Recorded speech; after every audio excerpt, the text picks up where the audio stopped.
श्रीकालरात्रिस्तोत्रम् ध्यानम् करालवदनाघोराम् मुक्तकेशी चतुर्भुजाम् कालरात्रिं करालिकाम् दिव्यां विद्युतमाला विभूषिताम्। ॐ श्रीकालरात्र्यै नमः। ध्यानं समर्पयामि। ह्रीं कालरात्रि श्रीं कराली च क्लीं कल्याणी कलावती कालमाता कलिदर्पघ्नी कमदीशकुपान्विता कामबीजजपानन्दा कामबीजस्वरूपिणी कुमतिघ्नी कुलीनर्ती नाशिनी कुलकामिनी।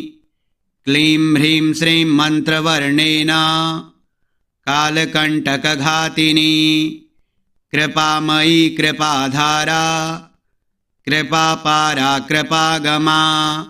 ह्रीं कालरात्रि श्रीं कराली च क्लीं कल्याणी कलावती कालमाता कलिदर्पघ्नी कमदीशकुपान्विता कामबीजजपानन्दा कामबीजस्वरूपिणी कुमतिघ्नी कुलीनर्ती नाशिनी कुलकामिनी।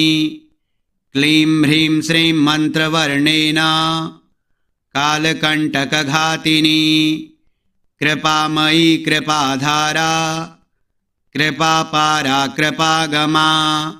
ह्रीं कालरात्रि श्रीं कराली च क्लीं कल्याणी कलावती कालमाता कलिदर्पघ्नी कमदीशकुपान्विता कामबीजजपानन्दा कामबीजस्वरूपिणी कुमतिघ्नी कुलीनर्ती नाशिनी कुलकामिनी। क्लीं ह्रीं श्रीं मन्त्रवर्णेन कालकण्टकघातिनी